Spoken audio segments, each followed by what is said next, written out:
APS 95 app for circular on higher pension latest news in Hindi. केंद्रीय न्यासी board CBT के सदस्यों और ईपीएस 95 पेंशनभोगी संगठनों का मानना है कि उच्च पीएफ पेंशन पर ईपीएफओ के हालिया सर्कुलर इस मामले में सुप्रीम कोर्ट के फैसले और ईपीएफओ के पिछले सर्कुलर के खिलाफ है।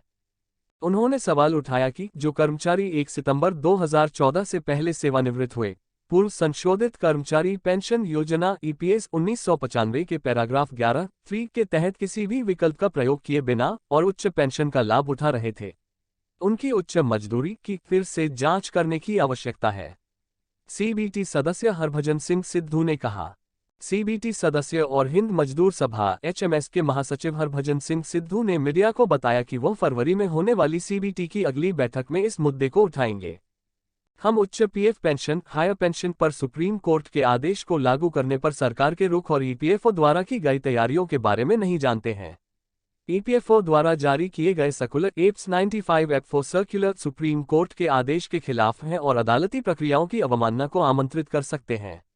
ईपीएफओ का ये रुख कि केवल 1 सितंबर 2014 से पहले सेवानिवृत्त होने वाले ही उच्च पेंशन के पात्र हैं, सुप्रीम कोर्ट के आदेश का स्पष्ट उल्लंघन है।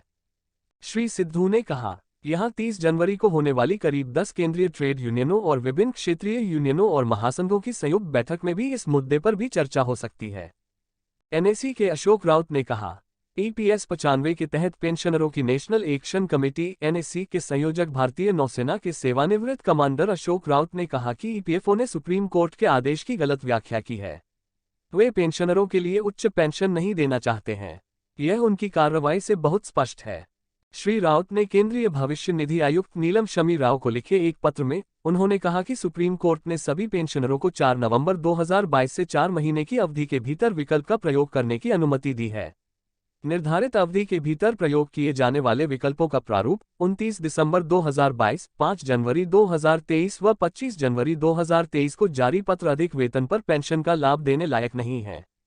संयुक्त विकल्प पूर्व शर्त है और उच्च पेंशन के लाभ का अभिन्न अंग है, जिसकी आज तक अनुमति नहीं है।